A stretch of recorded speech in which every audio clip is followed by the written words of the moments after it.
What is going on, YouTube? My name is Arthur, and if you're new here, welcome to the channel. If you're not, welcome back. I just want to give my thanks for all the love and support that I got from my last upload. If you haven't watched that video yet, I'm going to be leaving a link in the description. But in this video, we're going to be talking about 4 habits that completely changed my life.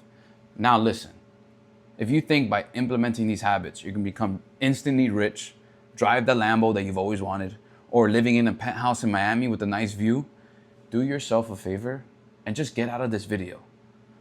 But what I will say is that these habits did transform my life and they did mold me into the man I am today. So without further ado, let's get right into it. 4 habits that changed my life.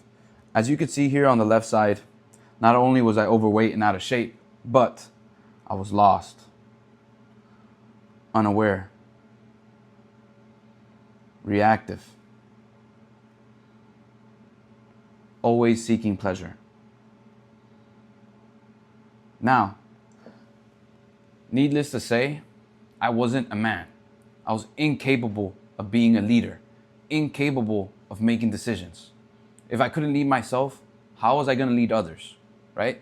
But on this side, as you can see, not only am I in physical shape, but I have direction.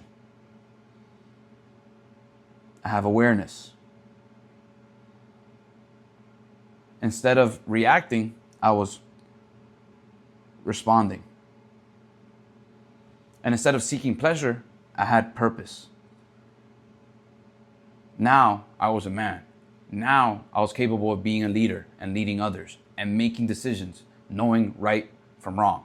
And it's all because of habits. But what is a habit? A habit is a usual way of behaving, something that a person does often in a regular and repeated way. So if you want to change your life, shouldn't you look at the things that you do on a day-to-day basis, even unconsciously? Change your habits. Take audit of what you do day in and day out. Does it serve you or does it not?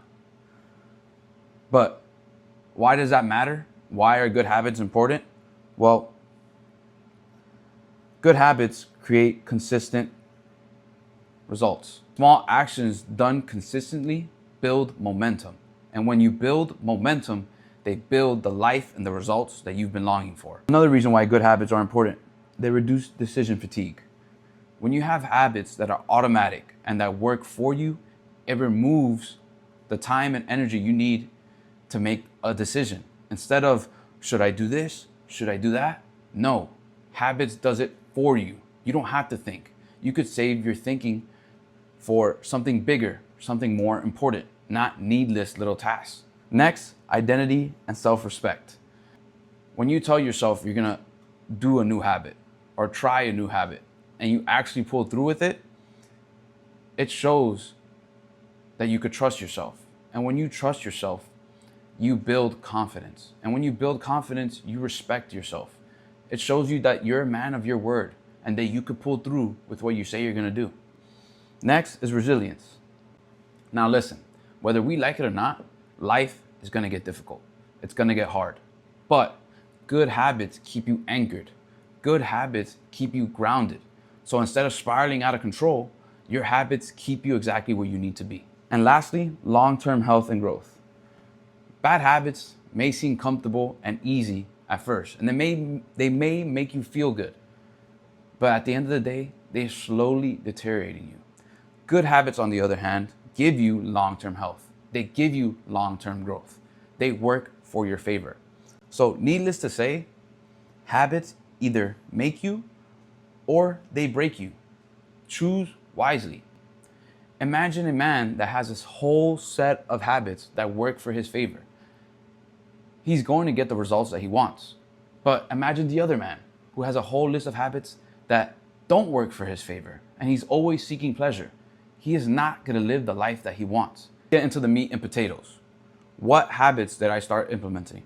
Starting off with meditation. Meditation gave me mental clarity. It trained me to focus and to reduce all those racing thoughts that don't belong in my head. Because remember, we are what we think. Next is stress control.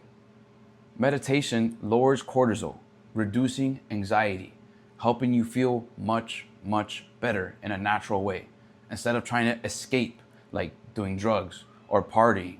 Meditation also gave me emotional regulation. Meditation built awareness, right? So because I was aware, I could see what triggered me. And instead of reacting, I would respond. I would think before I would do things and say things. And lastly, and I think the most important, is that it gave me presence. It put me in the present moment. I wasn't stuck in a loop of the past, and I wasn't so worried about the future. It kept me right here, right now. And that's what's most important about meditation. Now, another habit that I slowly picked up was journaling. Journaling brought me self-awareness. It helped me recognize patterns and beliefs that either worked for my favor or didn't. Journaling also brought me emotional maintenance. It gets thoughts out of my head and onto paper, clearing out my mind. Next, it brought me clarity and problem solving. Instead of having the clutter of shit in my brain and in my head, I would put it down on paper, making it easier to think, making it easier to pick and choose what was more important. What was it that I had to get done that specific day? And lastly, accountability. What journaling did was help me track my habits. It helped me track what I was doing on a day-to-day basis. If you tried journaling before and you haven't been able to pick it up as well, that's why I created Win the Day, Win Your Life. It's a guided self-reflection journal that gets you to start journaling in a much easier way instead of just staring at a blank piece of paper. Now, if you want that, I will also be leaving that in the link in the description. Another habit that I picked up was reading. Reading gave me knowledge. Think about it. When an author writes a book, he is putting all his knowledge and all his experience and all those years into a book. And you could soak it up in a matter of hours. But it also gave me perspective, because that's what matters in this world. Perspective. The way you see the world is the way the world reflects at you. If you could be opened up to a new perspective that could help you, why not? And then reading also gave me mental stimulation. In a world filled with distractions, reading allowed me to sit down and focus. And that skill poured into other areas of my life. And lastly, vocabulary and communication. Because I kept reading, because I kept learning, it made it easier for me to have conversation, expand my vocabulary, making me a lot smarter. And lastly, working out. Working out, you get a physical transformation. You get stronger. You look leaner. You look better. You get full of energy. Working out also boosts testosterone, metabolism, and cardiovascular health. And when you work out consistently, it builds confidence. Another way of showing you that you can pull through with what you're saying. You end up respecting yourself more and more. You're a walking billboard. And lastly, identity shift. Working out built me a mindset of discipline and resilience, not just a physique. As you can see, habits are vital for creating the life that you want. If you want to live the life and get the results that you really desire, start implementing habits that work in your favor. Which habits are you going to start implementing today? Which habits are going to build your life? Leave it down in the comments, and I'll see you in the next video. Peace.